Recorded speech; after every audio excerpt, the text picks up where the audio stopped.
Assalamualaikum warahmatullahi wabarakatuh. Alhamdulillah, summalhamdulillah. Marilah kita bersyukur pada Allah masih diberikan nikmat untuk menyambung kehidupan dan menemui Ramadan Al-Mubarak.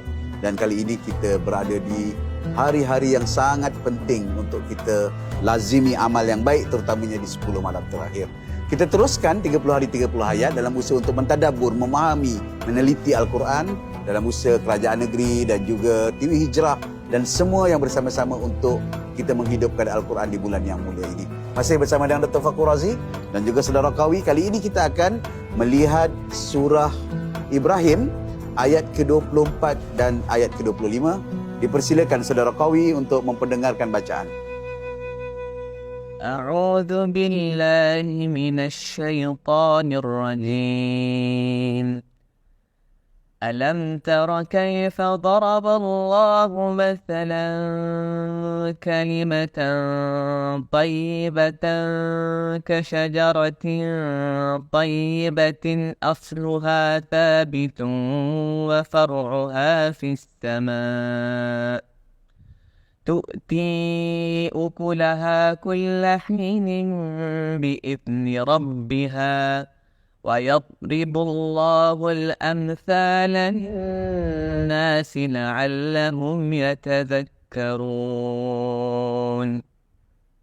Sadaqallahul Azim. Sadaqallahul Azim. Terima kasih Saudara Qawi atas bacaan beliau sebentar tadi, yang saya kira memberikan banyak pengertian yang besar. Dan apa erti kalimah yang baik itu?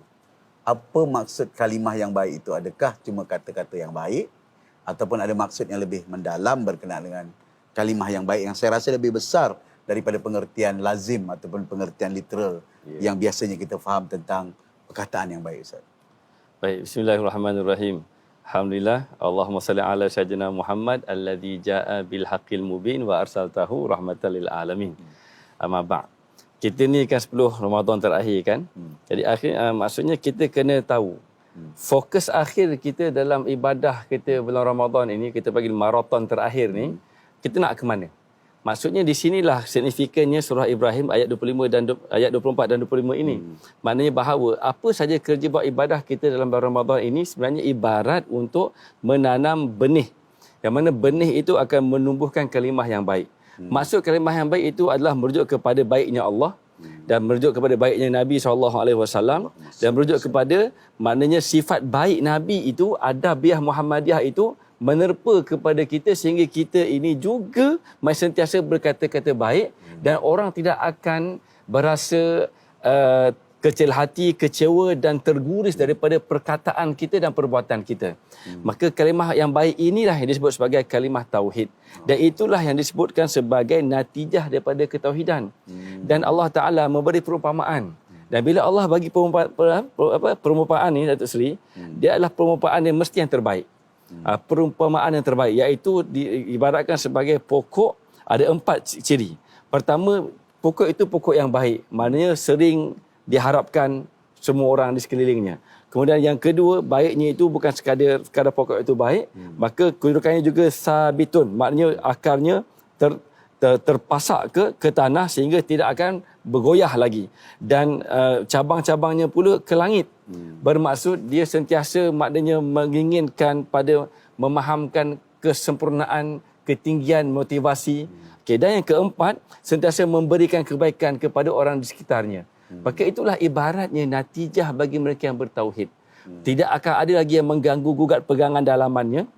Dan keberadaannya sentiasa menjadi asbab kebaikan kepada semua manusia dan semua manusia mengharapkan kebaikan daripadanya, dan itulah natijah terakhir yang kita sama-sama cuba dapatkan sempena dengan bulan Ramadan ini. Dan perkara itu sebenarnya adalah merujuk kepada memahamkan kepada kita, Datuk Seri, tauhid itu proses.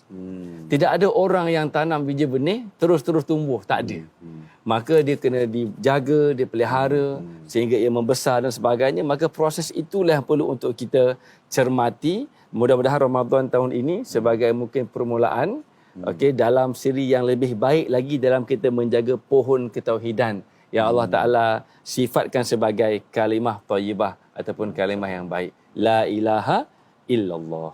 Daripada segi ayat, adakah ayat-ayat ini terdiri daripada ayat Makkiyah Ustaz ataupun dalam ayat Madiniyah? Kalau ikut cirinya, ia adalah ciri ayat Makkiyah kerana ia fokus kepada ketauhidan. Cumanya kita kena lihat juga ia berada dalam surah Ibrahim, dan ayat surah Ibrahim juga termasuk dalam kategori surah Makkiyah. Maka ayat ini paksinya Makkiyah iaitu ketauhidan, memberi kita kata clue ke hadapan akan Madaniyah iaitu adabiyah dan perwatakan yang baik. Maka kita kena cermat.